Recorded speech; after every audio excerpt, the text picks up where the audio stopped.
مل کر ایک دفعہ درود پڑھ دیجیے محمد آل محمد پر. اللہم صلی علی محمد یا محمد. اعوذ باللہ من الشیطان الرجیم. بسم اللہ الرحمن الرحیم. الحمد للہ الذی جعل الحمد مفتاحا لذکرہ وسببا للمزید من فضلہ ودلیلا علی آلائہ وعظمتہ.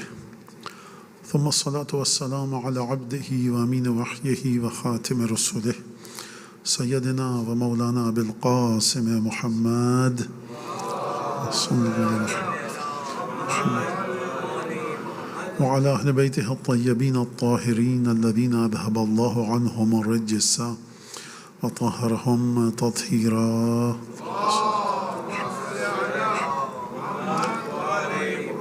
واللعن الدائم على أعدائهم أجمعين. أما بعد، فعن الإمام أبي عبد الله جعفر بن محمد الصادق أنه قال: نحن أهل البيت لا يقاس بنا أحد. آج جو خطبے میں نے آپ کے سامنے جس حدیث کو ٹاپک اپنا بنایا اور سبجیکٹ، اور اس حدیث کو ہم لے کر آگے بڑھیں گے، وہ چھٹے امام کی ایک حدیث ہے جس میں امام فرما رہے ہیں کہ نحن اہل البیت لا یقاس بنا احد. ہم اہل بیت کا کسی کے بھی ساتھ کمپیریزن نہیں کیا جا سکتا. ہم اہل بیت کے پیرالل کوئی بھی چیز نہیں لائی جا سکتی. حدیث کے الفاظ پر آپ ذرا غور کیجیے گا، سوچیے گا. چھٹے امام یہ نہیں فرما رہے کہ ہمارا کمپیریزن کسی کے ساتھ مت کرو. فرما رہے امپاسبل ہے کہ ہمارا کمپیریزن کیا جا سکے. یہ ورڈ الگ ہے کہ ہمارا کمپیریزن مت کرو، اور یہ اس کی ورڈنگ الگ ہے کہ امپاسبل ہے، لا یقاس بنا، مقابلہ نہیں کیا جا سکتا. یہ اس کی ڈیپتھ الگ ہے، جیسا کہ آپ لوگوں کی سمجھ میں یہ بات آ رہی ہے. اب یہ حدیث ہے، قرآن میں اس کی روٹس ہیں کہ نہیں ہیں؟ قرآن میں اس کی روٹس ہیں کہ نہیں ہیں؟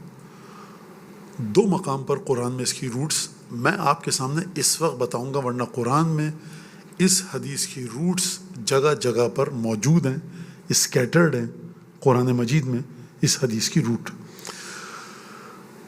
پہلی آیت کون سی ہے قرآن مجید میں جو اس حدیث کی سپورٹ میں لائی جا سکتی ہے، یا ان ادر ورڈز یہ حدیث اس آیت کی سپورٹ میں ہے؟ وہ ہے، بڑی اچھی طرح سے آپ سب کو پتہ ہے، آیت تطہیر. انما یرید اللہ لیذھب عنکم الرجس اہل البیت ویطہرکم تطہیرا. اللہم صلی علی محمد وعلی محمد. پورے قرآن مجید میں کہیں پر بھی خدا نے کسی بھی گھر والوں کو یہ نہیں کہا کہ ڈائریکٹ وداؤٹ اینی میڈیم خدا نے کسی کو پاک کیا ہو. صرف اور صرف رسول خدا کے گھر والوں کے بارے میں فرمایا کہ تم کو خدا نے پاک کیا.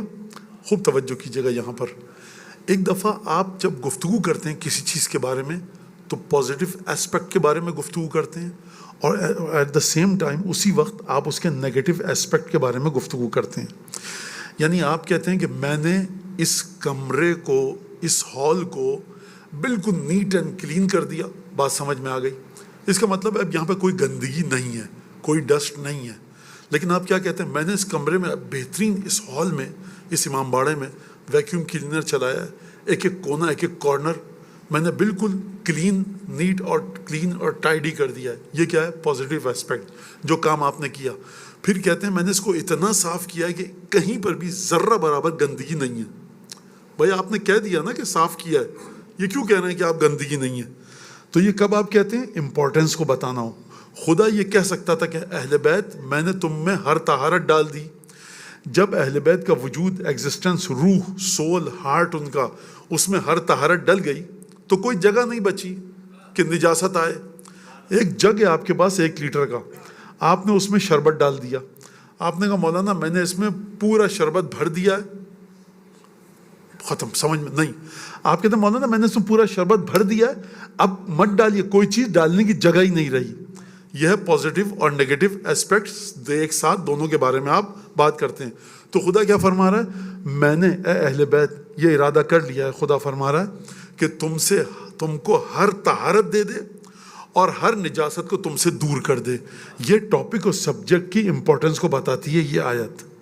اگر خداوند تبارک و تعالیٰ فرما رہا ہے کہ ہر طہارت تم کو دی اور ہر نجاست تم سے چھین لی، اس کا مطلب یہ کہ قرآن میں جا کر دیکھو کوئی اور گھر والے ایسے ہیں نہیں خدایا. اس کا مطلب ہے چھٹے امام اگر فرما رہے ہیں تو پریشان کیوں ہو رہے ہو کہ ہم اہل بیت کا کسی کے ساتھ کمپیریزن نہیں کیا جا سکتا جب خدا ان کو پاک کر رہا ہے. ایک چیز. دوسری چیز وہ یہ کہ آئے مباہلہ. آئے مباہلہ میں کیا ہے؟ آئے مباہلے کا جو فخر الدین رازی نے اپنی کتاب میں لکھا ہے کہ جب آئے تطہیر نازل ہوئی، اچھا مباہلے کا تطہیر کے ساتھ تعلق ہے، یعنی یہ آئے تطہیر نازل کب ہوئی؟ مباہلے سے پہلے. اور آئے مباہلہ آئے تطہیر سے پہلے نازل ہوئی. آئے مباہلہ آئے تطہیر سے پہلے نازل ہوئی. حکم یہ ہے کہ تم ان کو لے کر جاؤ مباہلہ کرو. جب لے کر چلے تو پھر اس کے بعد آئے تطہیر نازل ہوئی. واقعے کی ڈیٹیلز میں ذرا ورڈنگز تھوڑی سی ڈیفرنٹ ہے، لیکن شیعہ سنی تمام محدثین نے اس واقعے کو نقل کیا ہے. رسول خدا جب چلے، میں آپ کے سامنے حدیث قصہ ماشاءاللہ سے آپ سب کو یاد ہے، جب گئے تو فخر الدین رازی نے لکھا ہے، ایک نام میں لے رہا ہوں اس وقت، آپ جا کر دیکھیے کتابیں بھری ہوئی ہیں سنی شیعہ دونوں بکس. قرآن نے کیا کہا؟ آیا مباہلہ بھی آپ کو یاد ہے. اے رسول ان سے کہو اپنے بیٹوں کو لے کر آئیں، تم اپنے بیٹوں کو لے کر آؤ. ان سے کہو یہ اپنی خواتین کو لے کر آئیں، تم اپنی خواتین کو لے کر آؤ.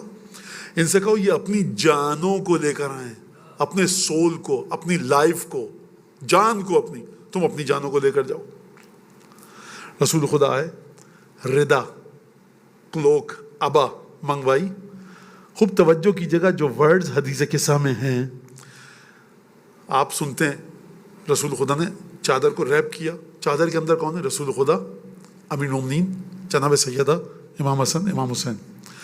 اچھا جب لپیٹا تو جناب سیدہ کیا فرماتی ہیں؟ اخذ ابی بطرفی الکسا، میرے بابا نے چادر کے دونوں اینڈ کو اپنے ہاتھ سے پکڑا. وَأَشْأَوْمَعَ بِيَدِهِ الْيُمْنَى إِلَى السَّمَاءِ. اس پہ مجھے آپ کا ٹائم چاہیے تھوڑا سا، اور تھوڑی سی توجہ چاہیے. کامن سینس پہ آ کے گفتگو بات کروں. زحمت دے رہے ہیں 5 آدمی، کتنی بڑی چادر ہوگی، گھما کے ایک ہاتھ سے پکڑنا ہے بڑی، اور یہ ہے سیناریو. جناب سیدہ فرماتی ہیں پکڑا دونوں اینڈ کو، رائٹ اور لیفٹ ہینڈ کو اپنے ایک ہاتھ سے، لیفٹ ہینڈ سے بائیں ہاتھ سے. وَأَوْمَعَ بِيَدِهِ الْيُمْنَى إِلَى السَّمَاءِ، اور دائیں ہاتھ سے اشارہ کیا آسمان کی طرف. یا رسول اللہ ایک ریکویسٹ ہے، زحمت میں کیوں ڈال رہے ہیں؟ نواسے موجود ہیں. حسن تم لیفٹ کارنر کو پکڑو، حسین تم لیفٹ کارنر کو. خدا سے مناجات میں کر رہا ہوں. رسول خدا کی ایک ایک موومنٹ پریسائزلی ڈیجیٹلی کیلکولیٹڈ ہے، خدا کی وحی کی روشنی میں. اگر کہتے نا امام حسن امام حسین سے یا علی سے کہ علی تم ذرا دونوں کارنر پکڑ لو، میں خدا سے گفتگو کر رہا ہوں، تو لوگ کہتے علی نے چادر پکڑی تھی، بچوں کو بلا لیا. دونوں کارنر کو زحمت برداشت کی رسول خدا نے کہ دونوں کارنرز کو میں اپنے ہاتھ سے پکڑ کے بتا رہا ہوں کہ دیکھو یہ جو چاروں چادر میں ہے نا، یہ میری مرضی کے مطابق نہیں، یہ خدا کی مرضی کے مطابق ہیں. اور اس کے بعد اومع بیدہ الیمنی الی السماء، آسمان کی طرف اشارہ کر کے خدا سے گفتگو کی. اللہم، اے میرے پروردگار، ان ہؤلاء اہل بیتی، یہ میرے گھر والے ہیں. تو میرا سوال آپ سے بھی ہے، میرا سوال رسول خدا سے بھی ہے. یا رسول اللہ آپ کس کو بتانا چاہتے ہیں کہ یہ آپ کے گھر والے ہیں؟ خدا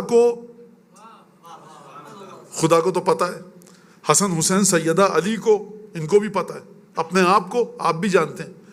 یہ گفتگو کس سے ہو رہی ہے؟ اس میں 2 انڈیکیشنز ہیں. ایک تو یہ کہ پورا مدینہ دیکھ لے کہ یہ میرے گھر والے، تم میں سے کوئی میرا گھر والا نہیں ہے، تم سب کے سب باہر ہو.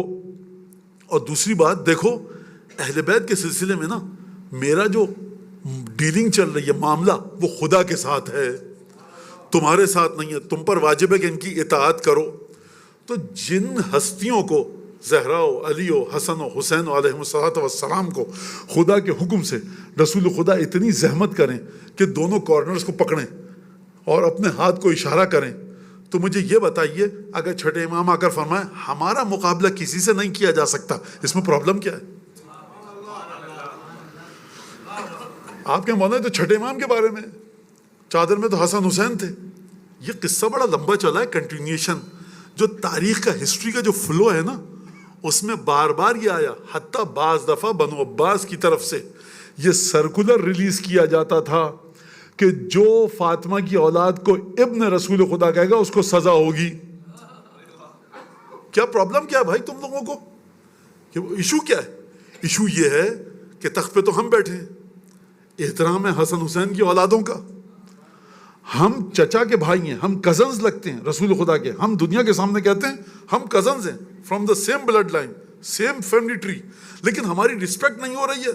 کیوں نہیں ہو رہی ہے بھائی؟ تمہاری اوقات نہیں ہے نا اتنی کہ رسپیکٹ کی جائے. سیدہ کی اولاد کو خدا نے یہ تحفہ عطا فرمایا ہے. اس کا ثبوت میں آگے جا کر آپ کو پیش کروں گا, اپنے ذہنوں میں اس جملے کو رکھیے گا. ایک چیز آپ کو ابھی بتا دوں, ایک چیز تھوڑی دیر میں بتاؤں گا. چھٹے امام کے پاس ایک شخص آیا کہ یا ابن رسول اللہ, اصول کافی میں حدیث کتاب الحجت میں ہمیشہ سے مومنین کی ایک پرابلم رہی ہے, چاہے آپ ہوں چاہے اور انڈیا پاکستان کہیں کے بھی, لوگوں کو ہم کیسے سمجھائیں اپنا دین. یہ ایک بڑا مسئلہ ہے, ایک بڑی الجھن ہے, اینگزائٹی ہے, اسٹریس ہے. ہم ان کو, بچہ اسکول جا رہا ہے, مولانا کیسے بتائیں تابوت کیا ہے, ذوالجنہ کیا ہے, عالم کیا ہے. آپ آفس جا رہے ہیں, مولانا کیسے سمجھائیں, کیسے بتائیں. پرابلم ہے بڑی, ایک اسٹریس میں رہتے ہیں ہم لوگ. پہلی محرم آئی, مولانا آفس میں یہ بحث ہو گئی, کالج میں یہ بحث ہو گئی, اسکول میں, کھیل پلے گراؤنڈ پہ. تو ایسے ہی ایک شخص تھا, چھٹے امام کے سامنے گیا اور امام نے کہا ما لک والناس, یہ تم لوگوں کے ساتھ, چھٹے امام فرما رہے ہیں اس روایت کے مطابق, یہ تم لوگوں کے ساتھ پرابلم کیا؟ ما لک والناس, یہ تم کیوں لوگوں کے ساتھ پیچھے پڑے رہتے ہو, کیوں ہمیشہ لوگوں کے ساتھ ایک رفٹ میں رہتے ہو, ہمیشہ لوگوں کے ساتھ ایک کانٹراڈکٹری اسٹیٹ میں کیوں رہتے ہو, تم لوگوں کے ساتھ ہمیشہ ٹکراؤ کی صورت میں کیوں رہتے ہو, تمہارا کولیجن کیوں رہتا ہے, لوگوں کے ساتھ ڈیبیٹ کیوں کرتے رہتے ہو کہ ہمارا دین ایسا ہے, ہمارے دین کو سمجھو, کیوں کرتے ہو یہ تم؟ چھٹے امام اس حدیث کو روکیے, غیبت نعمانی کی حدیث کی طرف چلیے. فرمایا ان الامامۃ یا ان الوصیۃ سر من سر اللہ و امر من امر اللہ وانتم تتکلمون به فی الطرق والشوارع. امامت اور وصیت جو ہمارے نانا رسول خدا نے ہمارے دادا جناب امیر المومنین کو ٹرانسفر کی, ول آف گاڈ, اللہ کی وصیت کہ میرے بعد تم میرے جانشین ہوگے, یہ خدا کا ایک راز ہے, یہ خدا کا ایک امر ہے, یہ خدا کا ایک بڑا عجیب و غریب قسم کا نہ سمجھ میں آنے والا سلسلہ ہے جو رسول خدا نے ٹرانسفر کیا علی ابن ابی طالب کو. چھٹے امام فرما رہے ہیں اپنے شاگرد سے, وانتم تتکلمون به فی الشوارع والطرق, اور تم ولایت کے بارے میں چورنگی پر, راؤنڈ اباؤٹ پہ, گلی کے نکڑ پر, شاپنگ مال کے باہر کھڑے ہو کے اس کے اوپر بحث کرتے ہو. جس کے پاس ڈائمنڈ ہوتا ہے نا 2, 5, 4, 10 ملین ڈالر کا, آپ لوگ تو یہاں افریقہ میں ہیں, کوہ نور ہیرا ہے ہمارے پاس جو انڈیا سے لے کے چلے گئے انگریز, ان کے پاس ہے, تو اس کی پرائز بڑی عجیب و غریب, وہ اس کی ایک اپنی پوری ہسٹری ہے اور داستان ہے, وہ بڑا اس کا سفر بڑا ایک عجیب ہے. سکھوں کے پاس آیا, مغلز کے پاس آیا, خلجیز کے پاس آیا, کہاں سے ہوتا ہوا, اور کہتے ہیں اس کی پرائز کوئی دے نہیں سکتا, یعنی کہ لگائی نہیں جا سکتی, دے نہیں سکتا. جو اس کی انٹرنسک ویلیو ہے, جو اس کی ریئل اور ایکچوئل ویلیو ہے, وہ کیرٹس میں نہیں ہے کہ تولیں. اب میں آپ کے سامنے کیا بتاؤں, افریقہ میں آپ لوگ ہیروں کے اوپر بیٹھے ہیں, ویسے جو امام باڑے میں بیٹھے وہ دنیا کے اس جگہ پر بیٹھا ہے جو کہیں نہیں ہے, لیکن بہرحال میرا مطلب تھا کہ جو یہ جس ریجن میں ہم بیٹھے جغرافیکل. تو امام نے فرمایا کہ تم یہ کام کیوں کرتے ہو. اچھا یہ ڈائمنڈ کی مثال کیوں لایا میں؟ جو ڈائمنڈ جس کے پاس ہوتا ہے نا, وہ شاپ میں بھی نہیں رکھتا, وہ اپنے سیف میں رکھتا ہے. خاص لوگوں کو پتا ہوتا ہے کہ اس کے پاس ڈائمنڈ ہے. آپ کہتے ہیں مجھے $50 ملین تک کا ڈائمنڈ چاہیے, وہ کہتا ہے بھائی یہ سڑک پہ نہیں ملے گا, وہ آواز نہیں لا رہا ہوگا ہیرا لے لو, ہیرا لے لو, یہ کسی اور کا انداز ہے.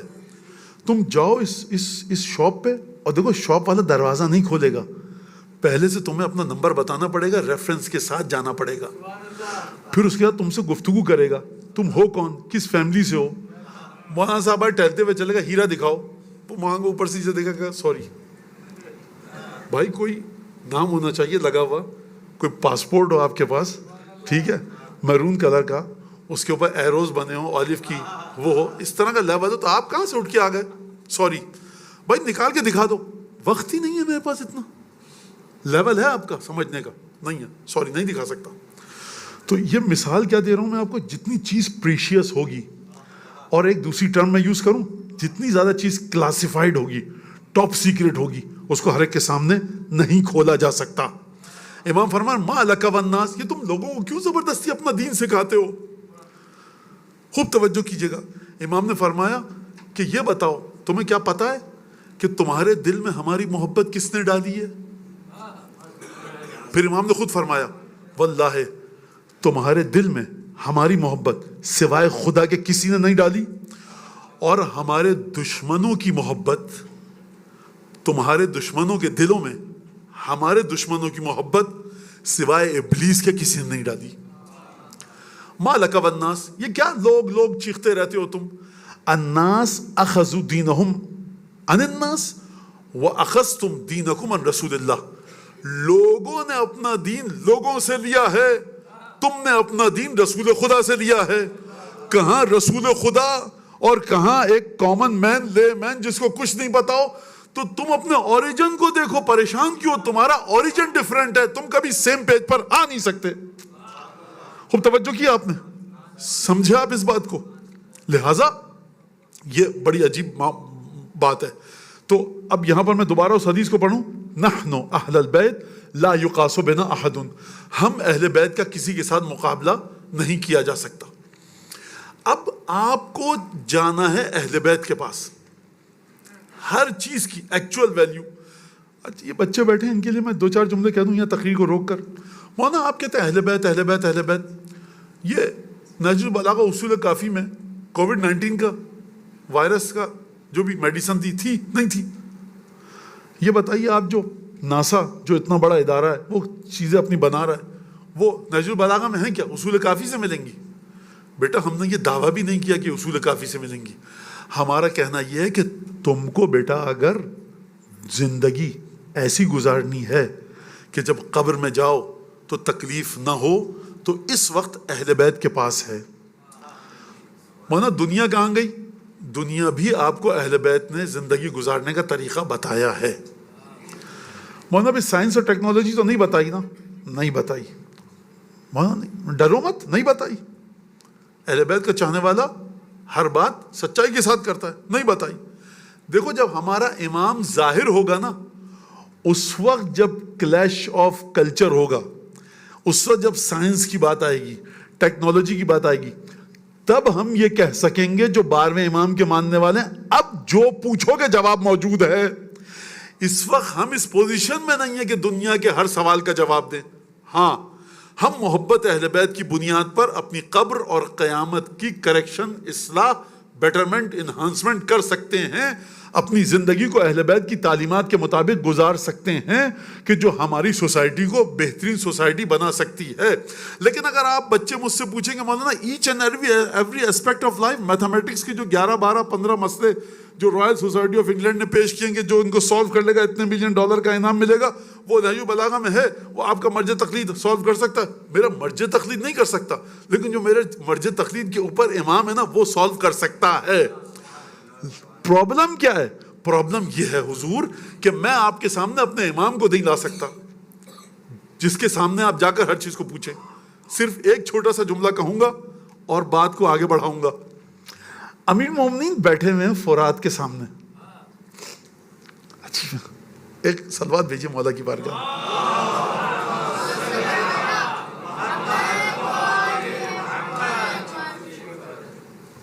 امیر المومنین تشریف فرمائے فرات کے سامنے, دریا فرات جو عراق میں ہے, اس کو یوفریٹس کہتے ہیں.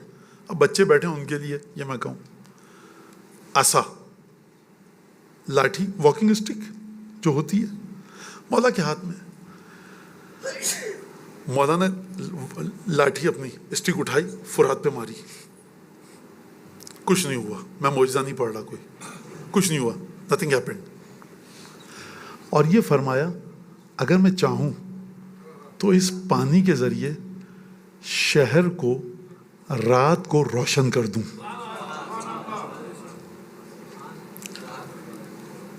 یہ کیا بات کر, یہ جو پاور ہاؤس کی ٹربائن بنی ہے جس سے آپ بجلی پیدا کرتے ہیں, اور بجلی آ کر یہ بلب سارے فلورسنٹ لائٹ جلاتی ہے, یہ کب کا واقعہ ہے؟ یہ بھائی ایک بیچارہ تھا, وہ امریکہ میں, لوگ کہتے ہیں, کوئی کہتا ہے کوئی تھا, کوئی کہتا ہے کوئی تھا. ایڈیسن کا نام لیتے ہیں, کوئی کسی کا نام لیتا ہے, مجھے اس سے کوئی غرض نہیں ہے. اس نے ابھی 150 پونے 200 سال پہلے یہ انوینٹ کیا. ٹھیک ہے, آپ کہیں مولانا حدیث جھوٹی ہے اور مولا کو یہ نہیں پتا تھا, کہہ سکتا ہے کوئی؟ کہہ سکتا ہے کوئی؟ نہیں. آپ کو کیا پتا؟ میں کہوں اس کا مطلب ہے کہ مولا کو نہیں پتا تھا. نہیں مولانا, مولا علی کو کیا پتا؟ اس کا مطلب ہے کہ مجلسی جو تھے ایڈیسن سے بڑے سائنٹسٹ تھے, کیونکہ مجلسی 400 سال پہلے تھے, ایڈیسن علامہ مجلسی کے 300 سال بعد آیا ہے. اگر علامہ مجلسی نے جھوٹی حدیث لکھی ہے تو یہی حدیث کیوں جھوٹی لکھی؟ عجیب, جس کے اندر کوئی لاجیکل ریزننگ نہیں مل رہی. علامہ مجلسی نے مولا علی کی محبت کی بنیاد پر یہ حدیث لکھی. علامہ مجلسی کی بھی سمجھ میں نہیں آیا ہوگا لکھ کیا رہے ہیں, یہ بچہ سمجھ سکتا ہے آج. خوب توجہ کیجیے گا, اس کا مطلب یہ نہیں کہ یہ بچہ علامہ مجلسی اس کے نیچے آ جائیں گے. نہیں, سائنس نے بہت سی چیزیں سمجھائیں. فرض کیجئے کہ علامہ ہلی کو نہیں پتا تھا کہ انٹرنیٹ کیسے چلتا ہے, اس کا مطلب یہ نہیں کہ علامہ ہلی کا تقویٰ آپ سے کم تھا. یہ دنیا کی چیزیں آگے ہیں, پیچھے ہو رہی ہیں, انوینشنز ہیں, ڈسکوریز ہیں, مجھے اس میں بحث نہیں کرنی. اگر کوئی یہ کہے کہ مولانا یہ حدیث جھوٹی ہے, میں کہوں گا اگر یہ حدیث جھوٹی مان لو نا تو مولا علی سے بچ کر مجلسی کے چنگل میں گرفتار ہو جاؤ گے. تم کہو گے علی ابن ابی طالب کو نہیں پتا تھا کہ یہ ٹربائن چلے گی, تو پھر مجلسی نے کیوں لکھی؟ تو اس کا نام جی مجلسی کو پتا تھا. مجلسی کس کا غلام ہے؟ مجلسی, علامہ مجلسی نے بحر الانوار میں حدیث لکھی ہے امام علی نقی کی. امام علی نقی کی شہادت کب ہوئی ہے؟ امام علی نقی علیہ السلام کی شہادت ہوئی ہے علامہ مجلسی سے. علامہ مجلسی ہیں 1100 کی بات, امام علی نقی ہیں 3rd سینچری کی بات. تو 1100 میں سے 3 اگر آپ نکال دیجئے, 900 800 سال پہلے, یعنی آلموسٹ 8 یا 9 سینچریز بیفور مجلسی امام علی نقی کی شہادت ہوئی, سامرہ میں دفن کیا گیا. ٹھیک ہے, امام علی نقی کی حدیث علامہ مجلسی نے بحر الانوار میں نقل کی ہے کہ امام علی نقی نے فرمایا کہ سامرہ 2 دفعہ تباہ ہوگا, میرا روضہ 2 دفعہ تباہ ہوگا, اور اس کے بعد پھر تمام کی تمام کنڈیشنز بتائی ہیں. وہاں حدیث جھوٹی ہے. امام علی نقی کو کیا پتا کہ داعش آئے گی ان کے روزے کو تباہ کرے گی؟ تو مجلسی کو تو پتا تھا. تو مجلسی کہہ رہا ہے کہ میں جن سے لے رہا ہوں تم ان کو نہیں مان رہے. کہہ رہا ہوں مجلسی کا دماغ زیادہ چلتا تھا. لہٰذا اس سے عجیب یہ حدیث ہے کہ مولا جناب امیر المومنین نے میثم تمار سے کہا کہ میثم, ایک وقت وہ آئے گا کہ تمہاری قبر کی حفاظت گلاس, شیشے کے ذریعے کی جائے گی.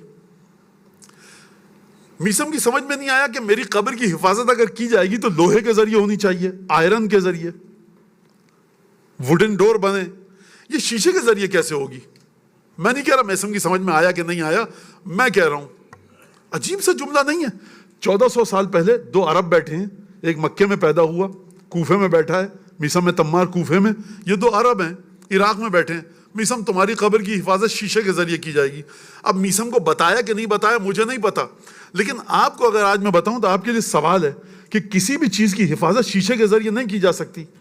جب سیکیورٹی کیمراز لگے تب جن لوگوں نے حدیث پڑھی تھی وہ چونکے اور انہوں نے کہا یہ ہے جناب امیر کی حدیث کا مطلب, کہ کیمرے کے لینس جو ہوتے ہیں, سیکیورٹی کیمرے کے لینس, یہ شیشے کے ہوتے ہیں. تو سرکار یہ 3 ثبوت دے دیے میں نے, میرے خیال سے اب اس سے زیادہ میں کیا ثبوت دوں آپ کو کہ نحن اہل البیت لا یقاس بنا احد. ہم اہل بیت کسی کے پیرالل نہیں ہیں. ہم اہل بیت کا کسی کے ساتھ مقابلہ, مقایسہ, کمپیریزن نہیں کیا جا سکتا. ہماری طہارت میں کسی کے ساتھ ہمارا مقابلہ نہیں کیا جا سکتا. ہمارے علم میں کسی کے ساتھ ہمارا مقابلہ نہیں کیا جا سکتا. ہمارے کیریکٹر میں کسی کا ہمارے ساتھ مقابلہ نہیں کیا جا سکتا. یہی وجہ ہے کہ مسلمانوں میں 2 4 5 10 مسئلوں میں اتفاق ہے. تمام کے تمام مسلمان علماء اجماعی طور پر یونانیمسلی اس بات کو مانتے ہیں کہ دشمن اہل بیت کافر ہے. کیوں کہتے ہیں؟ وہ کہتے ہیں کیونکہ خدا نے قرآن میں کہا ہے کہ اہل بیت کی مودت جو رکھے گا وہ رسول کی رسالت کا حق ادا کرے گا. اہل بیت میں اختلاف ہو سکتا ہے کون ہے, لیکن اہل بیت کون ہے؟ اہل بیت کی مودت کا یہ اثر ہے. اور پھر اس کے بعد جو حدیثوں میں آئی ہیں چیزیں وہ یہ کہ واضح ہے کہ اہل بیت میں کون ہے.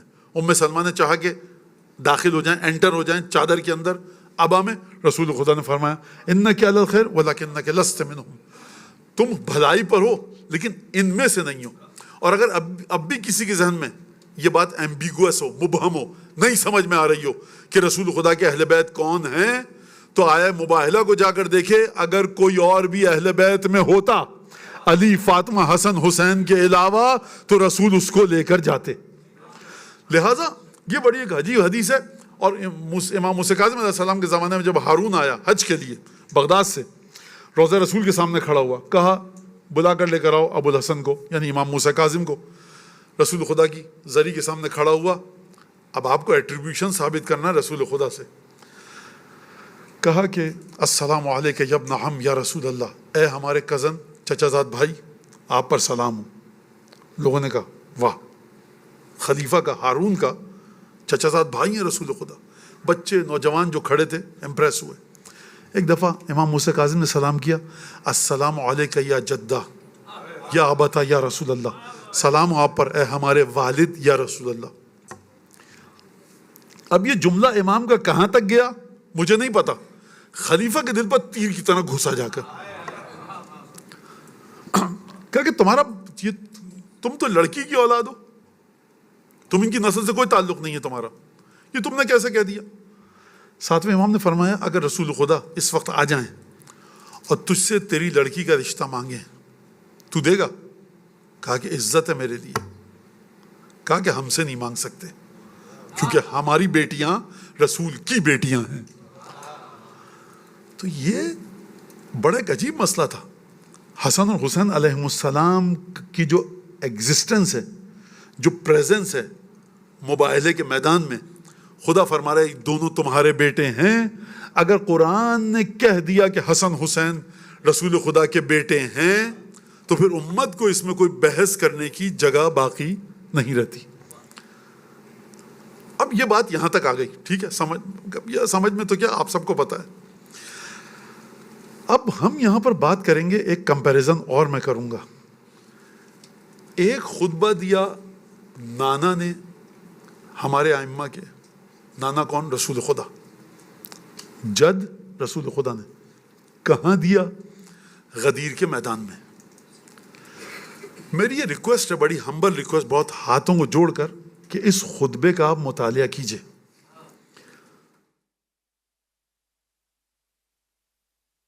ایک سوچ ہے وہ یہ یقیناً یہاں پر نہیں ہے.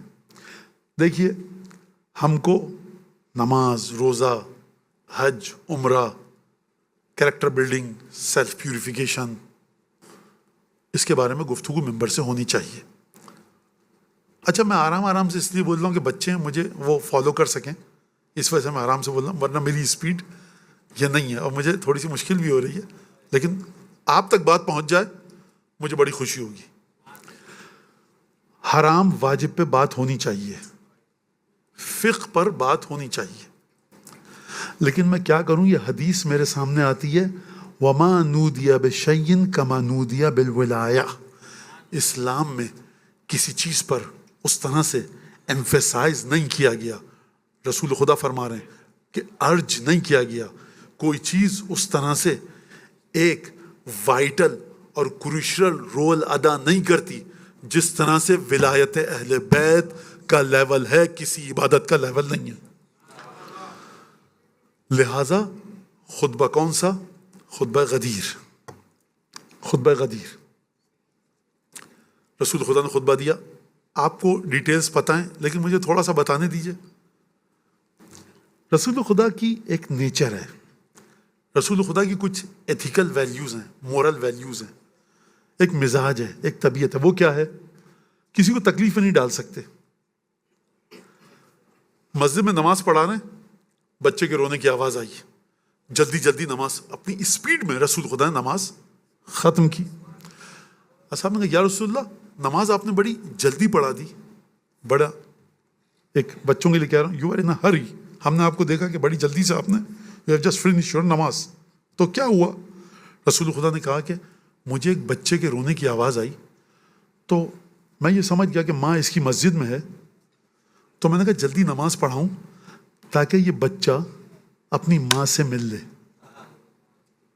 جب امیر المومنین کو یمن بھیجا تبلیغ کے لیے, کہا یا علی دیکھو, اضعف مأمومین, جو تمہاری نماز جماعت میں آئے, سب سے کمزور ہونا اس کے حساب سے نماز پڑھانا.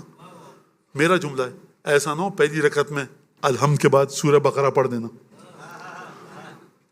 سجدے میں گئے, مولانا صاحب پہ تو 3 پنکھے لگے ہیں, سامنے چلر لگا ہوا ہے, سبحان ربی الاعلی. بابا وہ دکان پہ کھڑا ہوا تھا, آ رہا ہے اپنے بزنس سے, نوکری سے آ رہا ہے, 4 گھنٹے پسینہ بہا کے, اس کے کمر میں درد ہو رہا ہے. مختصر نماز پڑھاؤ جلدی, تاکہ پیچھے جو کھڑا ہوا ہے اس کے سر پہ پنکھا نہیں چل رہا مولانا, آپ کے سر پہ پنکھا چل رہا ہے. تو جناب امیر کو جو رسول خدا نے حکم دیا, کمزور ترین نمازی کو دیکھ کے نماز پڑھانا. یہی رسول جب غدیر کے میدان میں آ رہا ہے تو کہہ رہا ہے یہاں رک جاؤ, پیچھے والوں کو آگے آنے دو, جو آگے چلے گئے ان کو واپس بلاؤ. یا رسول اللہ آپ زحمت دے رہے ہیں, جو بیچارہ چلا گیا جانے دو, لیٹ دم گو. کسی کو بھیجو کہ بابا رسول خدا نے سرکولر جاری کیا, یہ میرا اسٹمپ ہے. آپ نے تمام دنیا کے, ایجپٹ کے کنگ کو, ایران کے کنگ کو, رومن امپائر کے کنگ کو, تینوں کا آپ نے خط لکھ کے بھیجا. آپ نے اس کے نیچے اسٹمپ تھی کہ نہیں تھی, یہ میسج کنوے کرنے کا طریقہ تھا کہ نہیں تھا, تو تھا. تو یہ غدیر کے سلسلے میں بھی بھیج دیتے. کہا کہ کسی کے لیے اتنی سی ایکسکیوز نہیں چھوڑوں گا, آڈیو بھی بتاؤں گا, ویڈیو بھی بتاؤں گا. اچھا میں آپ کو ایک بات بتاؤں, حج میں بہت سے لوگ جا چکے ہوں گے. منا ہے, مزدلفہ میں وقوف ہوتا ہے, مشعر میں وقوف ہوتا ہے. کیا مطلب مشعر میں وقوف ہوتا ہے؟ آپ سورج فجر سے پہلے پہنچتے ہیں مشعر میں, عرفات سے نکلتے ہیں, مشعر میں کے میدان میں آپ کو فجر کی اذان سے پہلے پہنچ جانا ہے. وہاں پہ سارے حاجی ہوتے ہیں. فجر کی اذان آپ سنتے ہیں کہاں پر؟ مشعر کے میدان میں.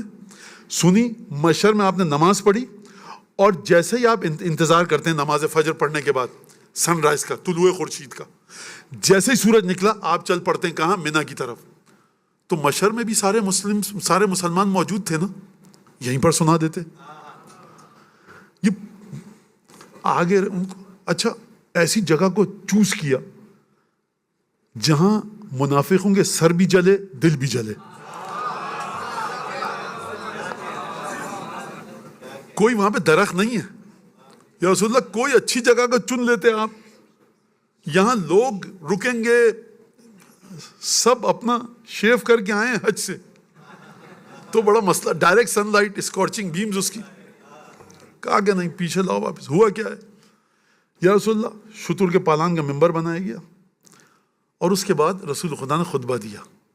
خطبہ جا کر آپ پڑھیے گا, صرف جن کی انگریزی کی ریڈنگ اچھی ہے وہ انگریزی میں پڑھیں, جن کی اردو کی اچھی ریڈنگ ہے وہ اردو میں پڑھیں, جن کو عربی آتی ہے وہ عربی میں پڑھیں.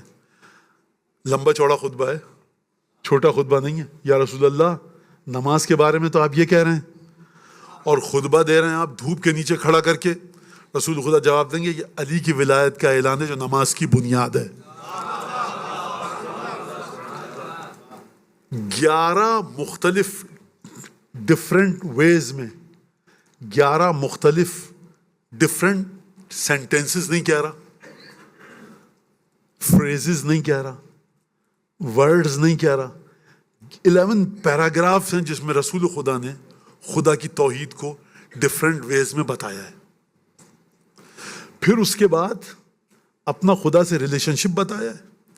پھر اس کے بعد رسول خدا نے جہنم میں جانے والوں کی جو آیتیں ہیں وہ پڑھ کے بتائیں گے, اور جنت میں جانے والوں کے لیے آیتیں پڑھ کر بتائیں گے. ٹھیک ہے, میرے ساتھ ساتھ ہیں, سمجھ میں آ رہی ہے؟ 2 گروپس بنائے, 2 رسول خدا نے ڈیوائیڈ کیا آیتوں کو, عذاب کی آیتیں, ثواب کی آیتیں. رسول خدا خطبہ غدیر فرمایا یہ جو عذاب کی آیتیں ہیں نا, یہ ساری کی ساری ان کے لیے ہیں جو علی اور علی کے بیٹوں کی امامت کو ٹھکرائے. اور جو جتنی ثواب کی آیتیں ہیں, سلام علیکم, جو قرآن میں آیت آئی ہے کہ فرشتے جب جنت میں آپ جائیں گے تو کچھ لوگ ایسے ہوں گے جن کو فرشتے سلام کرنے کے بعد جنت میں بھیجیں گے. فرشتے سلام کریں. قانون کیا ہے؟ قانون یہ, اگر کوئی اس انٹرنس سے انٹر ہو رہا ہے تو وہ سلام کرے گا آپ کو. آپ جنت میں جا رہے ہیں تو آپ کو چاہیے فرشتوں کو سلام کریں. رسول خدا کہہ رہے ہیں کہ دروازے پہ فرشتے کھڑے ہوں گے, کہیں گے سلام علیکم طب, تم پاک ہو گئے تم, لہٰذا فادخلوها آمنین, جنت میں بڑے سکون سے داخل ہو جاؤ. فرشتے سلام کریں گے. فرمایا یہ ان لوگوں کے لیے ہے جو میرے بعد بلا فصل علی اور علی کے 11 بیٹوں کو امام مانے. تو وہ قانون جو سب پر اپلائی ہوتا ہے علی کے چاہنے والوں کے لیے اپلائی نہیں ہوگا. فرشتے جنت کے دروازے پر ہوں گے, آپ کو سلام کرنا چاہیے, آپ ہیں جو انٹر ہو رہے ہیں, لیکن فرشتے رکے ہوئے ہیں, ہم تمہارے ہوسٹ ہیں, تم ہمیں سلام کرو, کیونکہ تم ولایت جناب امیر المومنین کے ساتھ آئے ہو, لہٰذا ہم تم پر سلام کریں گے. خوب توجہ کیجئے گا, رسول خدا نے تمام عبادتوں کی بنیاد ولایت کو قرار دیا. اگر ولایت کمزور ہوگی عبادتیں اسی طرح سے ریجیکٹ ریفیوز کر دی جائیں گی.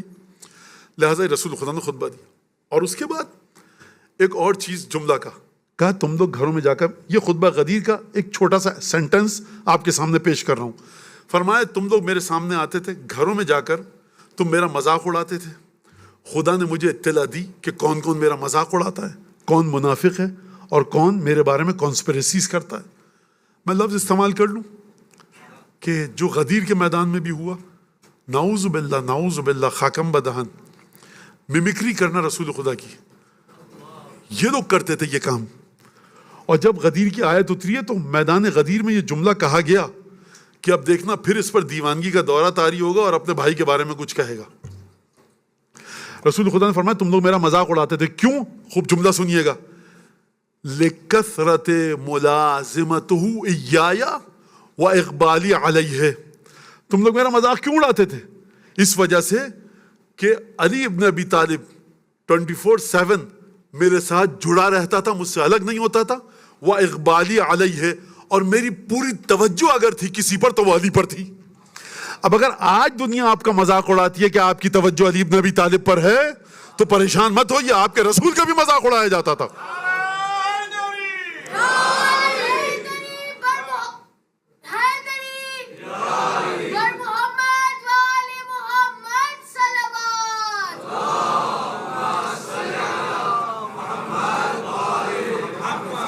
اور اس کے بعد فرمایا ان اللہ جعل, عجیب جملہ, ذریت کل نبی فی صلبہ وجعل ذریتی فی صلب علی بن ابی طالب. فرمایا خدا اگر آپ تمام حدیثیں کہتے ہیں بھائی ڈیلیٹ کر دو یوٹیوب سے, گوگل سے, سافٹ ویئر سے, حدیثوں سے, تمام حدیثیں آپ جناب امیر اور ان کی اولاد کی فضیلت میں مٹا دیں, اریز کر دیں, ڈیلیٹ کر دیں, ختم ہو جائیں, وینش. یہ ایک جملہ رسول خدا کا کافی ہے کہ کوئی بھی شخص سوچے بھی نہیں علی اور اولاد علی کے برابر میں آنے پر. کون سی حدیث جو اب میں پڑھ رہا ہوں؟ فرمایا خدا نے ہر نبی کی جو ڈسینڈنٹس تھے, جو بیٹے تھے, جو اولادیں تھیں, وہ اس کے صلب میں رکھی. ہر نبی کی زوجہ سے جو اس کا بیٹا پیدا ہوگا اس کی اولاد کہلائے گا. فرمایا میری نسل کو رکھا ہے علی کے صلب میں. علی کے جو بیٹے ہوں گے وہ میری اولاد کہلائیں گے. خوب توجہ کیجئے, سملیرٹی ہونی چاہیے کہ نہیں ہونی چاہیے کہ یہ مجھ جیسا ہے. اگر ایک پی ایچ ڈی ڈاکٹر کہے ڈاکٹر صاحب آپ جا رہے ہیں, فزکس میں پی ایچ ڈی تھے آپ, تو اب ہم کس سے پوچھیں گے بچے ہمارے فزکس کے بارے میں, نیومیریکلز اور لاز, اور یہ میں جا رہا ہوں, یہ ہے. ڈاکٹر صاحب یہ تو بہت نوجوان ہے, آپ 63 ایئرس کی ایج ہے, آپ جا رہے ہیں, یہ 32 ایئرس کا ہے, ایج ڈفرنس بہت ہے, ایکسپیرینس کم ہے, تو سیم نالج ہے. تو وہ کہے گا میں جب کہہ رہا ہوں تو تمہیں اس کے پاس جانا ہوگا. رسول خدا نے 63 ایئرس کے دنیا سے چلے گئے, علی ابن ابی طالب میں 32 ایئرس کے, ڈفرنس کتنا ہے؟ تقریباً 30 ایئرس کا ہے. علی تو جوان ہیں, علی یہ ہیں, علی ویسے ہیں, جو لوگوں نے الزامات لگائے. اب جب رسول خدا کہہ رہے ہیں کہ میں جا رہا ہوں میرے بعد علی کو دیکھنا, تو تمہاری عقل چل کیوں رہی ہے اس مقام پر؟ اس کا مطلب ہے کہ تم صرف علی کے مخالف نہیں ہو, تم رسول خدا کے مخالف ہو, تم خدا کے مخالف ہو. اس کا مطلب ہے تمہارا ایمان ہی تمہارے دل میں نہیں ہے. لہٰذا جناب رسالت پاک نے فرمایا میری نسل, علی کے دونوں بیٹوں کو خدا نے میری نسل قرار دیا. تو وجود علی ابن ابی طالب میں, روح میں, دل میں کتنی پاکیزگی ہونی چاہیے کہ رسول خدا کہیں علی کے بیٹے نہیں ہیں, یہ میرے بیٹے ہیں. اور جناب امیر نے اسی بات کو ہمیشہ پروجیکٹ کیا. جب جنگ صفین میں, جنگ جمل میں اور جنگ صفین میں امام حسن نے حملہ کیا لشکر پر, اور لشکر کو چیرتے ہوئے آگے تک گئے, تو جناب امیر نے کہا املک عنی ھذا الغلام لا یحدنی قتلہ، کوئی ہے جو حسن مجتبیٰ کو بلائے واپس، کہیں ایسا نہ ہو کہ یہ قتل ہو جائے، اگر یہ قتل ہو گیا تو علی بن ابی طالب گر پڑے گا، مر جائے گا، ختم ہو جائے گا، میں برداشت نہیں کر سکتا حسن کی موت کو۔ جب آئے امام حسن تو محمد حنفیہ کو اس سے پہلے بھیجا تھا، آپ جانتے ہیں محمد حنفیہ امیر المومنین کے بیٹے تھے، جناب حنفیہ کے بطن سے تھے، ان کی ماں جناب حنفیہ تھی۔ جب آئے تو امام حسن نے آگے تک گئے، حملہ کیا، واپس آئے تو جناب محمد حنفیہ کے چہرے پر شرمندگی کے آثار آئے کہ میرا بڑا بھائی اتنا بہترین حملہ کیا ہے اور میرے باپ علی مرتضیٰ نے مجھ سے کہا حملہ کرو، میں آگے پروسیڈ نہیں کر سکا، میں توڑ نہیں سکا اس سیج کو، مجھے واپس آنا پڑا۔ ڈر کے نہیں آئے تھے، میں نہیں کہہ رہا، لیکن نہیں توڑ سکے گھیرے کو۔ امیر المومنین نے دیکھا محمد حنفی کے چہرے پر ایک آثار ہیں شرمندگی پشیمانی کے، فرمایا لا تعنف، دیکھو یہ چہرے پر جو تمہارے رنکلز پڑ رہے ہیں، جو چنڈٹیں پڑ رہی ہیں ماتھے پر، شرم ہے، افسوس ہے، کیا ہے مجھے نہیں پتا، مت کرو یہ کام، تم میرے بیٹے ہو، یہ رسول کا بیٹا ہے۔ کیا کہیں اب اس کا؟ حضرت سبط اکبر امام حسن مجتبیٰ کی بارگاہ میں بلند آواز سے ایک درود بھیجی۔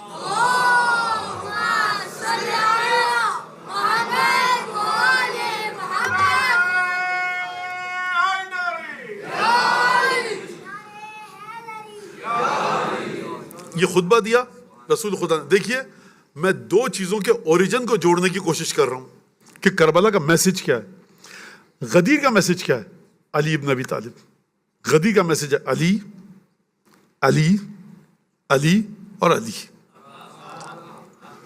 اور اولاد علی یہاں تک کہ حضرت حجت 12ویں آقا تک۔ فرمایا ان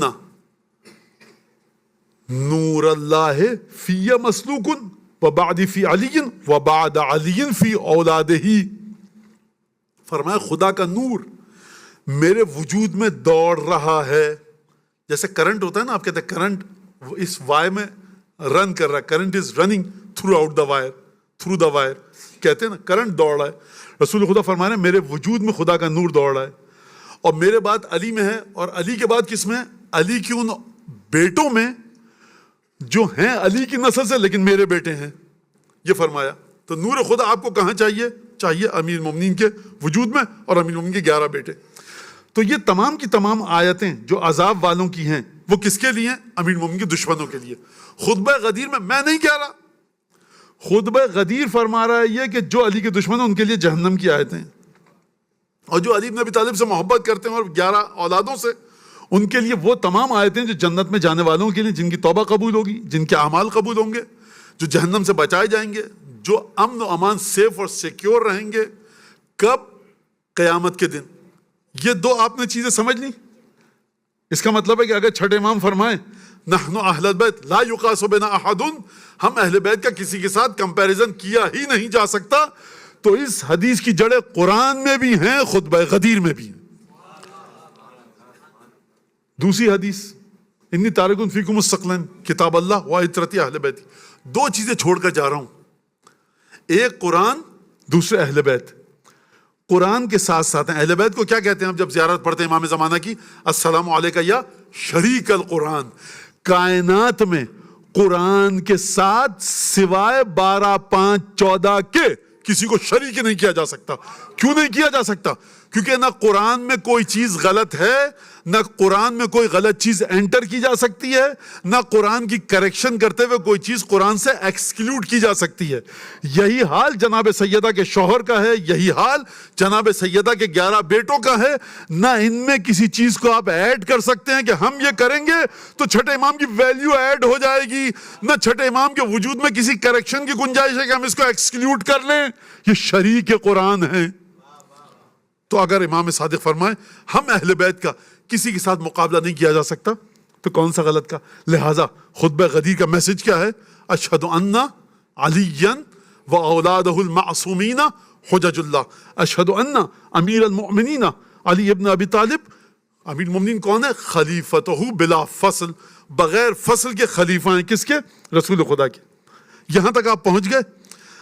یہ تھا کون سا خطبہ؟ خطبہ غدیر۔ اب آپ چلیے دمشق۔ حضرت ابو محمد سید الساجدین زین العابدین علی ابن الحسین، یعنی ہمارے اور آپ کے چوتھے امام، امام سجاد علیہ الصلوۃ والسلام.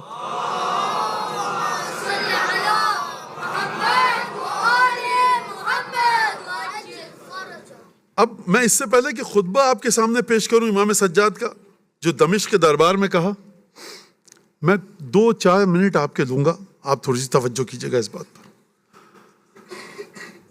آپ اپنے اہم ترین جو ورڈز ہیں، جو اہم ترین کسی چیز کو آپ نریٹ کرنا چاہتے ہیں، بیان کرنا چاہتے ہیں، وہ کس جگہ کے لیے رکھتے ہیں؟ بڑی کروشل، بڑی ڈیسیشن میکنگ پلیس کے لیے، اہم ترین موقع کے لیے، کہ جہاں پہ میں بات کروں تو میری بات ویسٹ نہ ہو. میں ڈیٹیل میں نہیں جانا چاہتا، اشاروں میں بات کروں گا کیونکہ ہمارے پاس ٹائم 10-15 منٹ سے زیادہ نہیں ہے. امام سجاد کا خطبہ آپ دیکھیے جا کر کہ جو امام سجاد نے کوفے میں دیا، وہاں پر بڑے، اگر میں کہوں کمپریسڈ کر کے، بڑے شارٹ ورڈز میں، ڈیٹیل میں نہیں گئے. امام نے فرمایا، کل میں پڑھ چکا ہوں اس بات کو کہ میں کس کا بیٹا ہوں. 4 یا 5 یا 6 سینٹنسز ہیں. اب علماء میں اس کے درمیان گفتگو ہے کہ یہ دمشق کے خطبے کا پارٹ ہے، کہ جو ہسٹورینز نے کہا کہ یہ کوفے کا خطبہ ہے، نہیں، غلط ہے، یہ دمشق کے خطبے کا پارٹ ہے. بعض نے کہا کہ نہیں، یہ دمشق کے اندر خطبہ نہیں ہے، یہ کوفے کے بازار کا خطبہ ہے. بہرحال جو بھی بات ہو، یہ خطبہ اس طرح سے ہے. لیکن جب بنو امیہ کے دربار میں گئے، جہاں پر top of the line bureaucracy بیٹھی ہے، آرمی کے چیف بیٹھے ہیں، گورنرز بیٹھے ہیں. کیوں بیٹھے ہیں یہ؟ نعوذ باللہ، خدا لعنت کرے، یہ سیلیبریٹ کرنے بیٹھے ہیں اپنی فتح کا جشن، کہ ہم نے بنو ہاشم کو نعوذ باللہ ایک لیسن سکھایا ہے. جو رسول کے کاندھے پر بیٹھتا تھا، جو رسول کی زبان چوستا تھا، ہم نے اس کو کس طرح سے قتل کیا اور سب چپ رہے. ہماری طاقت دیکھو. یہ اپنی پاور دکھانا چاہتے ہیں، سب سیلیبریٹ کرنے کے لیے بیٹھے. خطبہ غدیر ذہن میں ہے نا؟ آپ سملیرٹی دیکھیے. رسول خدا وہاں گفتگو فرمانا کس کے بارے میں خطبہ غدیر میں؟ اصل دنیا میں کچھ ہے ہی نہیں لگتا ہے. یا رسول خدا ہیں، یا علی ہیں، حسن ہیں، حسین ہیں، سید سجاد ہیں، 12 امام ہیں، پنجتن ہیں، 14 معصومین ہیں. خطبہ غدیر سے یہ لگتا ہے کون جہنم میں جائے گا؟ جو بغض اہل بیت رکھے گا. کون جنت میں جائے گا؟ جو محبت اہل بیت رکھے گا. یہ رسول خدا کے خطبے سے سامنے نکل کر بات سمجھ میں آتی ہے. اگر آپ کے لیے مشکل ہو رہا ہے میری بات کو ایکسیپٹ کرنا، تو جائیے ماشاءاللہ سے علامہ گوگل سب کے پاس ہیں، وہاں اس کو جا کر ٹائپ کیجیے آپ، خطبہ غدیر، انگلش میں ہر زبان میں ٹرانسلیشن ہو چکا ہے اس کا. کب دیا گیا خطبہ غدیر؟ 10 ہجری میں. کربلا کو بھی 61. کتنے سال کا فرق ہے؟ تقریباً 51 ایئرس کا. 51 ایئرس کے بعد وہ ہستی جو امام زین العابدین ہے، جس نے رسول خدا کو نہیں دیکھا، سملیرٹی دیکھیے. جب خطیب چڑھا حکومت کا اور اس نے وہاں پر جناب امیر کی شان میں گستاخی کی، بے ادبی کی، اور ایک، میں یہ کہوں بلاسفیمی کی، یا میں کہوں کہ نعوذ باللہ من ذالک، بچوں کے لیے ایک ایبیوزو لینگویج یوز کی یا انسلٹ کی جناب امیر کی، تو امام سجاد کو جلال آیا. ٹھیک ہے نا؟ آپ سب نے سنا ہے. یہاں پر رک جائیے. یہ وہ جگہ ہے جہاں پر آپ کو ٹھنڈے دل سے غور کرنا ہے. سائیکولوجیکلی انالیسس کیجیے آپ امام سجاد کی پرسنالٹی کا. جب ہم تقریر کرنے آتے ہیں نا، آپ سب بڑی محبت سے سن رہے ہیں، ہم کہتے ہیں ویکنیس ہو رہی ہے تو مولانا کوئی جوس دے دیں آپ کو؟ ہاں یہ والا، ویسا نہیں، چائے، شکر ایسی، فلاں. اچھا مولانا ٹھیک ہے. پانی کیسا؟ ایسا. نہیں، وہاں کہہ دیجیے 15 منٹ لیٹ آؤں گا میں، اس وقت ذرا ویکنیس فیل ہو رہی ہے، بات نہیں کر سکتا. اچھا مولانا ٹھیک ہے، کوئی مسئلہ نہیں ہے، 1 سوز اور پڑھوا دیں گے. تمام کے تمام سینیریو کو ہمارے فیور میں سیٹ اپ کیا جاتا ہے. مولانا کو مجلس پڑھنی ہے، کس کے سامنے؟ ابھی مولانا آرام کر رہے تھے، لیکن تھکن کی فیل تو نہیں پڑھ سکتے، انرجی نہیں ہے. اب آ کے بیٹھے، آپ کے سامنے گفتگو کی. امام سجاد کو دیکھیے، کربلا سے چلے ہیں، نہ کھانا ملا ہے نہ پانی، لیکن شجاعت دیکھیے، ہمت دیکھیے. اور انسان کو اگر یہ بتا دیا جائے کہ تمہارے گھر میں فلاں حادثہ پیش آ گیا ہے، نعوذ باللہ، تو ہم مجلس میں نہیں بیٹھ سکتے، ہم پریشان ہو جائیں گے. میں اپنے الفاظ، مجھے بتا دیا جائے مولانا آپ کے ساتھ فلاں حادثہ پیش آ گیا، فلاں چیز ہو گئی ہے، تو میں اپنے الفاظ بھول جاؤں گا، لیکن امام سجاد کو دیکھیے آپ، فرمایا کہ اے خطیب تو اسپیکر ہے حکومت کا اور تجھے ہائر کیا گیا، اشتریتا رضا المخلوق بسخط الخالق، تو نے اللہ کو ناراض کر کے اللہ کی مخلوق کی مرضی کو تو نے کیا کیا ہے، اپنے پاس مول لیا ہے۔ یزید سے کہا کہ اتأذن لی ان ارق هذه الاعواد، یزید مجھے اجازت دے رہا ہے کہ لکڑیوں پر چڑھوں۔ لکڑیاں کسے کہتے ہیں؟ ووٹس کو۔ امام کو نہیں پتا کہ ممبر ہے؟ ممبر جب ہوگا جب آل رسول کی بات کی جائے گی۔ اگر آل رسول کے خلاف بات کی جائے تو یہ پیس آف گاربیج ہے، لٹر ہے، پھینک دو اٹھا کر، لکڑی ہے۔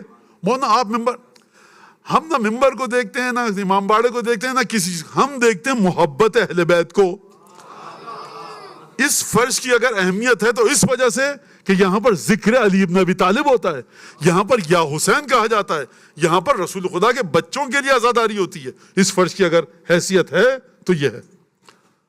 یزید نے کہا کہ نہیں، لوگوں نے کہا بھائی یہ تو بیمار ہے، قید میں آیا ہے، اور کیا بات کہا ما ینزل من المنبر الا بفضیحت، کہا یزید نے کہ دیکھو یہ ممبر پہ اترے گا نہیں اس وقت تک جب تک میرے باپ دادا کو ذلیل نہیں کر دے گا۔ لوگوں نے کہا تو ڈر رہا ہے، تیرا قیدی ہے، یہ ویک ہے، بیمار تھا، کھانے پینے کو نہیں ملا، اس کے پاس ہے کیا کہنے کو؟ دیکھیے پورا کا پورا جو کراؤڈ بیٹھا ہے یہ اس کے باپ کا دشمن ہے، بنو امیہ کے ماننے والے بیٹھے ہیں۔ یہ مدینہ نہیں ہے، کوفہ نہیں ہے جہاں چاہنے والے بیٹھے ہوں۔ امام سجاد کے لیے کوئی پانی کا انتظام ہو، کوئی اچھے کھانے کا طعام کا انتظام ہو، یہ سب دشمن بیٹھے ہیں۔ بڑی بحث ہوئی، یزید نے کہا اچھا چھوڑو۔ امام نے بسم اللہ کی، رسول خدا کا ذکر کیا۔ خطبہ غدیر یاد ہے نا؟ خطبہ غدیر میں کیا مین پوائنٹس تھے؟ کوئی مین پوائنٹس نہیں تھے، صرف اور صرف جناب امیر کی ولایت تھی، جناب امیر کے دشمنوں کو عذاب کی خبر دینی تھی، جناب امیر کے چاہنے والوں کو جنت کی خوشخبری دینی تھی۔ امام سجاد نے شروع کہاں سے کیا؟ کربلا کا میسج چاہیے، کربلا کا میسج کون دے رہا ہے؟ امام سجاد۔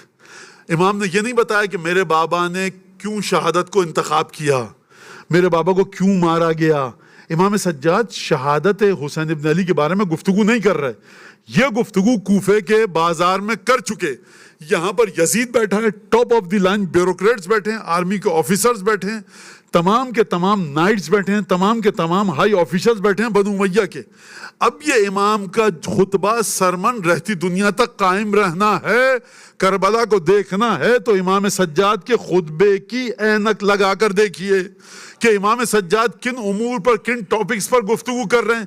جس ٹاپک پر امام سجاد نے گفتگو کی ہے وہی کربلا کا ٹاپک ہے۔ نہ اس سے پہلے نہ اس کے بعد امام سجاد نے کربلا پر بات ہی نہیں کی۔ پوری زندگی 35 ایئرس، 35 برس امام سجاد زندہ رہے، کبھی کربلا کے بارے میں بات نہیں کی۔ امام سجاد سے آپ کو امام حسین کی کوئی زیارت نہیں ملتی، گئے زیارت کو لیکن زیارت نہیں ملتی۔ امام باقر سے ملتی ہے، امام صادق سے ملتی ہے، اور ائمہ سے ملتی ہے، امام سجاد سے کوئی نہیں ملتی آپ کو زیارت۔ کون سی؟ امام حسین علیہ السلام کی زیارت امین اللہ ملتی ہے، لیکن امام حسین کے لیے نہیں ہے اسپیشلی۔ خوب توجہ کیجیے گا۔ اچھا میں یہ کہہ دوں، جہاں تک میری میموری مجھے میری صرف کر رہی ہے، مجھے یادداشت میری جو ہے، مجھے نہیں یاد آ رہا کہ امام سجاد نے کوئی زیارت دی ہو آپ کو۔ بہرحال، اور امام سجاد کو مدینہ آ کر بتانا چاہیے تھا میرا بابا اس وجہ سے شہید ہوا، مقصد شہادت حسین۔ توجہ فرما رہے ہیں آپ حضرات کہ نہیں؟ امام سجاد نے کبھی کوئی بات نہیں کی۔ دمشق میں، سیریا میں کنگڈم ہے، کیپٹل ہے، اور اگر میں کہوں سینٹرل سیکریٹریٹ ہے، جہاں پہ مسلمانوں کا خلیفہ، بادشاہ پوری اسلامک ورلڈ کا موجود ہے، جو باپ کا قاتل ہے۔ اب امام سجاد کے ورڈز کو دیکھیے گا، یہی کربلا کا مینیفیسٹو ہے، یہی کربلا کا کانسٹیٹیوشن ہے۔ کربلا ہوئی انہی باتوں کے لیے ہے جو امام سجاد نے بیان فرمائی، ورنہ اگر کوئی اور ریزن ہوتی کربلا کی تو امام اس چیز کو پروجیکٹ کرتے، ہائی لائٹ اس کو کرتے۔ امام نے کہا دیکھو، عجیب جملہ ہے کہ مخاطب کیا، اوتینا ستن وفضلنا بسبعین، فرمایا 6 چیزیں ہم کو دی گئیں اور 7 چیزوں کے ذریعے ہم کو فضیلت دی گئی۔ اوتینا العلم والحلم والشجاعت والفصاحت والسماحت والمحبت فی قلوب المؤمنین، ہم کو دیا گیا علم، ہم کو دی گئی فصاحت، ہم کو دی گئی سماحت، ہم کو دی گئی سخاوت، ہم کو دی گئی محبت قلوب مومنین میں۔ علم، فصاحت، بلاغت، سماحت، مومنین کے دل میں محبت بہت سوں کے پاس ہے۔ امام فرمانا چاہتے ہیں جو علم ہم کو دیا گیا وہ کسی کو نہیں دیا گیا، جو ٹالرنس، صبر، پیشنس، کل کی تقریر یاد ہے اسماعیل کے قصے میں، جو صبر ہم کو دیا گیا وہ کسی کو نہیں دیا گیا، جو سماحت یعنی فارگیونیس کا جو سبسٹنس ہم کو دیا گیا وہ کسی کو نہیں دیا گیا۔ کس کے دادا میں طاقت ہے کہ سر پہ ضربت لگی ہو، بیٹا حسن ادھر آؤ، جی بابا جان ابن ملجم کو شربت دیا کہ نہیں دیا؟ ہے کسی میں طاقت؟ دکھاؤ، ہسٹری آپ کے سامنے ہے، 1400 ایئرس کی ہسٹری آپ کے سامنے ہے۔ جسٹ شو می ون سنگل لائن کی جس میں کسی صحابی نے کہا ہو اپنے قاتل کے بارے میں اس کے ذرا سا رسیاں بندھی ڈھیلی کر دو، تکلیف میں ہے، دیکھو میں مر جاؤں، ایک ضربت لگانا سر پر جو اس نے مجھے ماری، اس سے زیادہ مت لگانا، خبردار ابن ملجم کی ڈیڈ باڈی کی انسلٹ مت کرنا۔ کون ہے؟ لاؤ دکھاؤ، بتاؤ ایک آدمی کے بارے میں، اگر نہیں ہے تو پھر مانو کہ علی ابن ابی طالب کے قدموں کی خاک کے برابر کائنات میں کوئی نہیں۔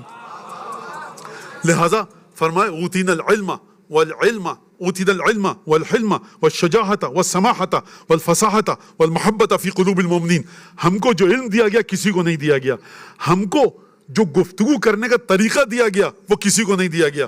اچھا تم سمجھتے ہو دیا گیا ہے، تمہارے پاس ہے، صحیفہ سجادیہ جیسی دعائیں لاؤ، نہج البلاغہ لاؤ، مناجات شعبانیہ لاؤ، دعائے مکارم الاخلاق لاؤ، ایک دعا تو لے آؤ تم ہمارے جیسی۔ آپ کو کہاں ملے گی؟ امام سجاد کے پاس، امیر المومنین کے پاس، امام صادق کے پاس۔ جو علم ہم کو دیا گیا، جو جس طرح سے ہم گفتگو کرتے ہیں تم کو نہیں دی گئی، ہم کو دی گئی۔ سماحت، فارگیونیس کا جو سبسٹنس ہم کو دیا گیا تم کو نہیں دیا گیا۔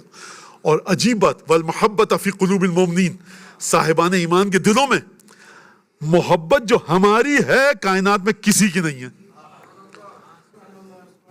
پولیوشن، پولیوٹڈ، کانٹیمینیٹڈ،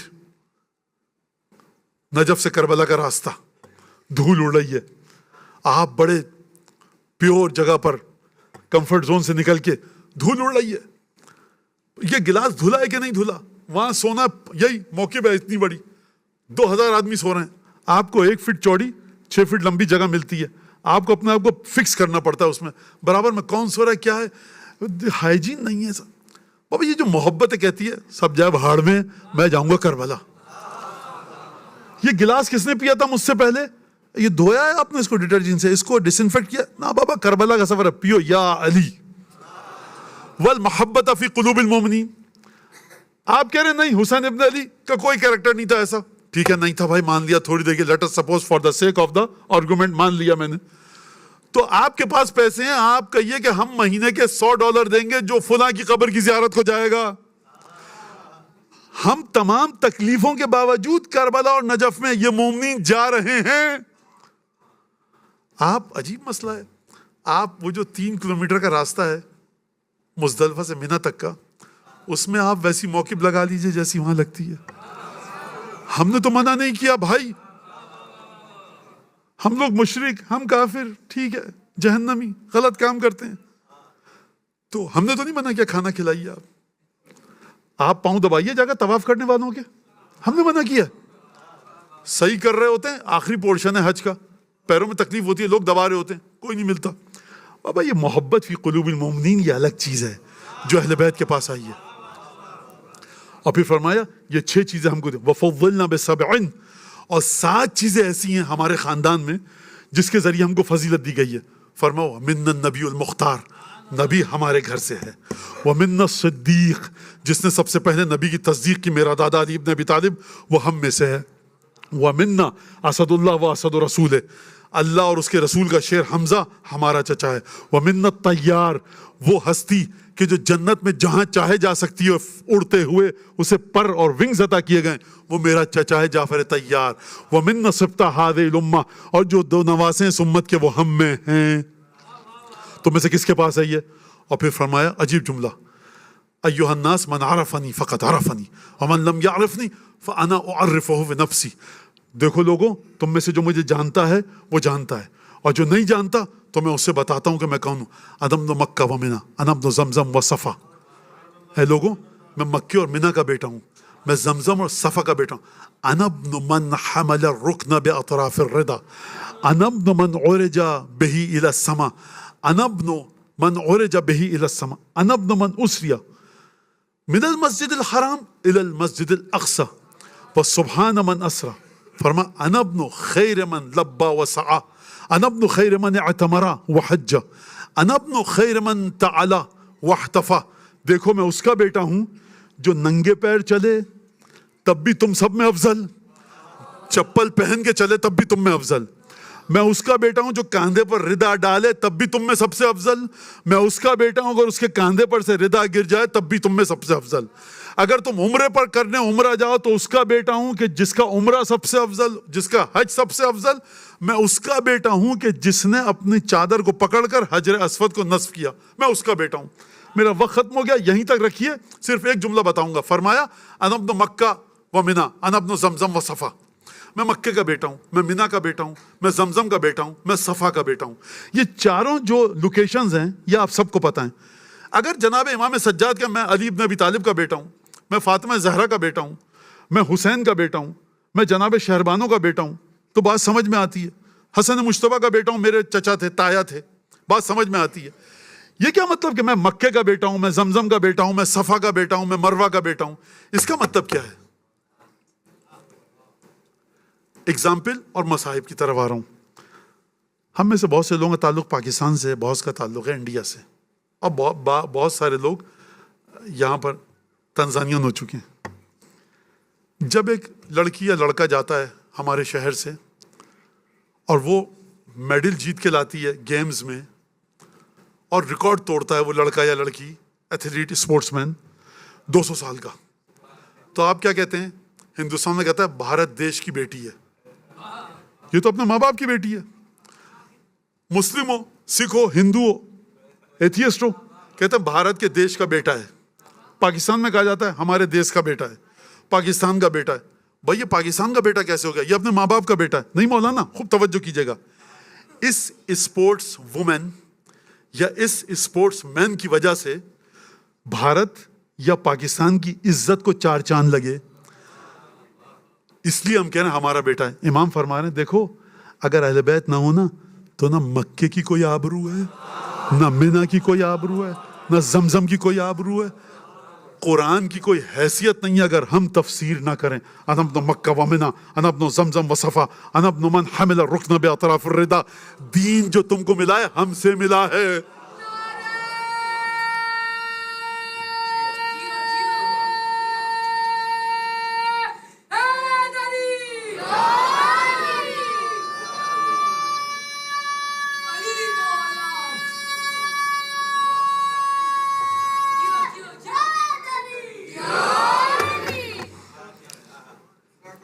میں بہت معذرت چاہتا ہوں، جو میں نے وعدہ دیا تھا وقت اس سے زیادہ ہو چکا ہے. بس میں مصاحب کی طرف آتا ہوں. صلی اللہ علیہ ابا عبداللہ، صلی اللہ علیہ ابن رسول اللہ. عزیزان گرامی، جب کسی شخص کی حادثے میں موت ہو جائے اور اس کے ڈریس پہ، لباس پہ یا کفن پر بلڈ کے سٹینز آ جائیں، اگر اس کے گھر میں اس کی چھوٹی بچی ہے نا 3-4 سال کی، تو آخری دیدار نہیں کرایا جاتا. کیوں نہیں کرایا جاتا؟ کیونکہ بچی دیکھے گی کہ میرے بابا کا بدن زخمی تھا، برداشت نہیں کر سکے گی. میں آپ کو مثال دوں، جب جناب حمزہ شہید ہوئے اور ہند ملونہ نے حمزہ کے پہلو کو چاک کیا، جگر کو چبانا چاہا، رسول خدا آئے، کہا حمزہ کہاں پر ہیں؟ اصحاب کی ہمت نہیں ہو رہی ہے کہ رسول خدا کو بتائیں کہ حمزہ کا جنازہ کس حال میں ہے. رسول خدا آئے جنازے پر حمزہ کے، گریہ کیا حمزہ کی لاش کو دیکھ کر. اصحاب نے کہا یا رسول اللہ، آپ کی پھوپھی حمزہ کی بہن صفیہ احد کے میدان کی طرف آ رہی ہیں، خبر پتہ لگ چکی ہے صفیہ کو کہ میرا بھائی شہید ہو چکا ہے. رسول خدا نے 2 کام کیے. کہا سب سے پہلے حمزہ کی لاش پر کوئی ردا ڈالو، چادر ڈالو، کوئی شیٹ ڈالو، اور خبردار صفیہ کو مت آنے دینا، بہن ہے، بھائی کے جنازے کو دیکھے گی، برداشت نہیں کر سکے گی. لیکن میں کس طرح سے اس بات کو آپ کے سامنے بیان کروں کہ جب 11 محرم کی صبح کو یہ قافلہ کربلا کی قتل گاہ سے گزرا ہے تو جو بچی تھی نا سکینہ اور رقیہ، زینب کبریٰ، جناب فروا، جناب رباب جب یہ گزری ہیں قتل گاہ سے تو کہیں پر عباس کے لاشے کو دیکھا ہے کہ بازو بریدہ ہیں، کہیں پر جناب سید الشہداء کے بدن کو دیکھا ہے کہ تیر بدن میں پیوست ہیں، علی اکبر کا لاشا بھی موجود ہے، قاسم کا لاشا بھی موجود ہے۔